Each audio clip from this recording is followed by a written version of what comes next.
Hey guys, it's Paul, combat veteran, MMA fighter, YouTuber. Let's do If the Emperor Had a Text-to-Speech Device, Episode 3. No, wait, 4. Let's go.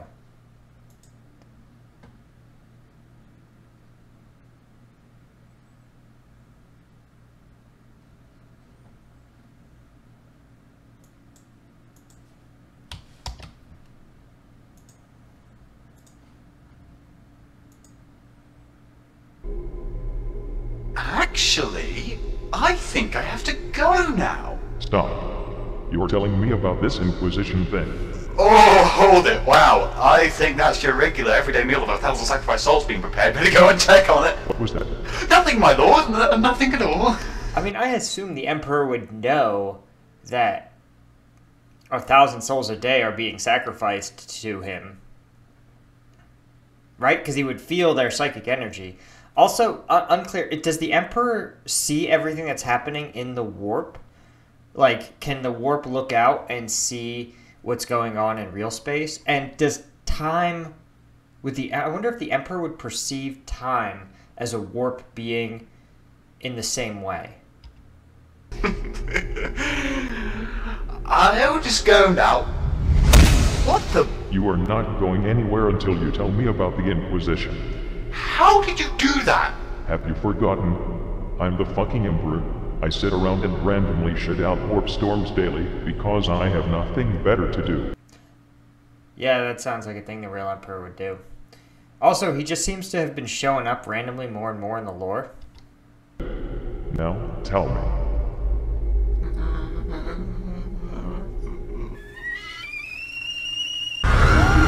Why are there so many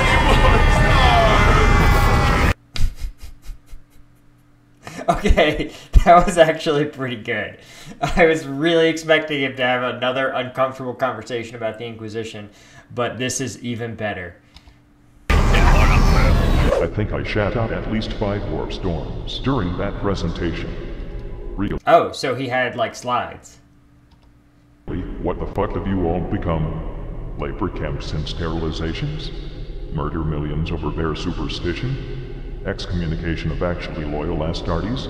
Have thousands of imperial planets and its valuable assets destroyed because some byfapped with barbed wire and accidentally summoned a demon or two. Be painfully hypocritical and use Xenos and demonic weaponry in aid in order to carry across my will. Use techno-monkeys. Techno-monkeys? I mean, I'm sort of confused about all of it, but techno-monkeys? Is that the Adeptus Mechanicus? No, because the Emperor knows about them. Also, is it possible to accidentally summon a demon? That seems like something you'd have to try really hard to do. Lords, the Inquisition's work has saved mankind on numerous occasions. Like during the High Fleet Leviathan crisis, where the Inquisitor known as Cryptman stepped forward. The Tyranids, which he had previously named them, had managed to outmaneuver the Imperium, but thanks to Cryptman, their threat was abolished. He had managed to have a Magos concoct a poison against the Tyranids, which they then managed to defeat them entirely with. Am I gonna have to start writing a list over things I don't know what the fuck you are talking about because what in the balls are a Tyrannid? Okay, so I'm going to assume, I mean, I'm sure for purposes of this being really funny, the Emperor has to have all this stuff explained to him. But I think actually in lore, right, like, he could look out through the warp and see what's happening in real space. And, like, understand the passage of time and events happening chronologically, I assume. Right. It's kind of nasty. But still, it was quite heroic of him. And how much did this threat cost to abolish? Well, let's just say he didn't have the luxury to count the cost. Anyway, there was also one time during the First War of Armageddon where the Grey Knights helped the Space Wolves fight off a demon Primarch. Please don't get oversensitive about the Primarch thing. I really don't need more of this. Now you are bringing up those fucking Grey Knights again, with that stupid-ass baby carrier Dread Knight thing. I'm surprised he's not more sensitive about, his sons that became demons. Also curious, like, what... Like, they're in the warp with him. You know, is he like trying to crush them in the warp or find them, or does he even exist in the conventional sense? Like a thing that exists can move in space through the warp, but like if he's just like a concept in the warp, then like you know, you can't have like the concept of justice and the concept of love like fight each other. You know, you can't put 4-ounce gloves on them and make them slug it out. Inexistent eyes are still sore from seeing that abomination. Yes, but truly the Space Wolves received great aid from the Grey Knights in their battle. And then what? What do you mean? What happened after the battle had ended? Well... the Space Wolves kind of wanted to save the survivors of the war, but the Inquisition sort of wanted to put them into labor camps and sterilize them and have them die. They're Grey Wolves. They don't reproduce sexually. You can't sterilize them. Which the Space Wolves didn't really like that much, so well, there was a Cold War and the Grey Knights betrayed the Space Wolves and some shit happened, but that isn't important. Because, well, one time the Grey Knights stopped a bloodthirst using an ancient, very dangerous technology known as the Blood Tide from destroying a world, and it was truly glorious. I didn't even catch any of this, which I feel like that's what you would do if you needed to disclose things and didn't want too many questions to be asked. So you just put them as like the second to last bullet on a slide, and you like quickly glance over them, and you just hope your boss doesn't say anything. I mean, we've all been there. And then what? Oh shit, they killed a massive amount of innocent sisters of battle and adorned their armor in their blood, but... Just fucking stop.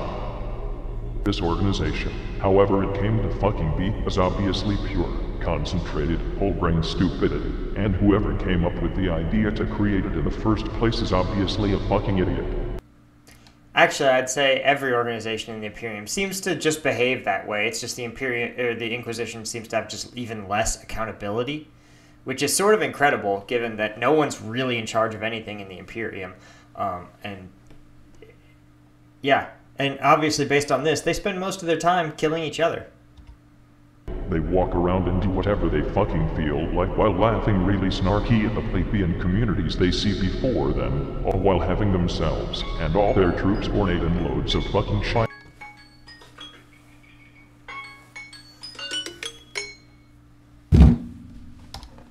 Shit and skulls to look so emperor worshipping when really they are just creeps in trench coats, and that is all they will ever be. Wow. Shots fired. Now, ready yourself, send this message to the scribes. I want it sent to every corner of the fucking galaxy. I, the Emperor of Mankind, hereby make my official decree that all organizations contained within the holy orders of the Emperor's Inquisition and the Adeptus Ministorum shall be disbanded and removed from existence. All who work for either organization shall return to their sector of birth and work there as a regular citizen once more. All who refuse shall be branded renegades until they have given up their futile strive to conquer the galaxy in the name of their dogmatic religion. Signed, the Emperor of Mankind.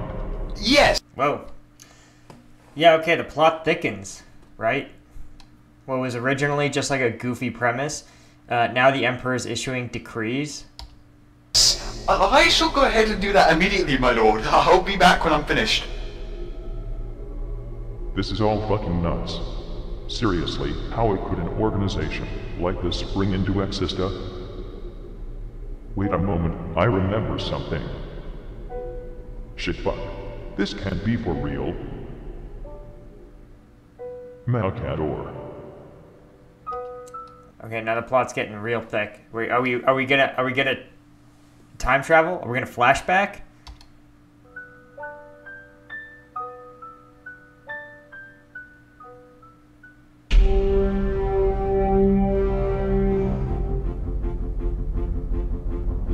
Lord Inquisitor Fyodor Karnas. What is it? Do not waste my time. I'm very busy on this. Are they gonna launch into song? Exterminatus on this mining world for not giving me the shiny shit we need. Seriously, we can't have our soldiers walking around without the bling. A very important message has been sent to you directly from Holy Terror itself. What is it about? Here, read it. I love how they didn't even bother to animate the characters. They just have some skulls. And the word Repentia. Oh, wait, Repentia is a person. Also, man, the Inquisition loves skulls. And, like, they're all different skulls. Because otherwise I would say, oh, maybe their symbol is like the skull of the Emperor. But no, you can see they're all different looking. So they're all different people's skulls. Maybe even real skulls. What? This is heresy! Oh yeah, he's gonna be pissed. Alright, wow, that was fun and weird. And thank you guys for joining me for another episode of If the Emperor Had a Text-to-Speech Device. Be sure to let me know in the comments below what lore references I missed. And of course, check out the merch store, second channel, Instagram. And until next time, I will see you guys later.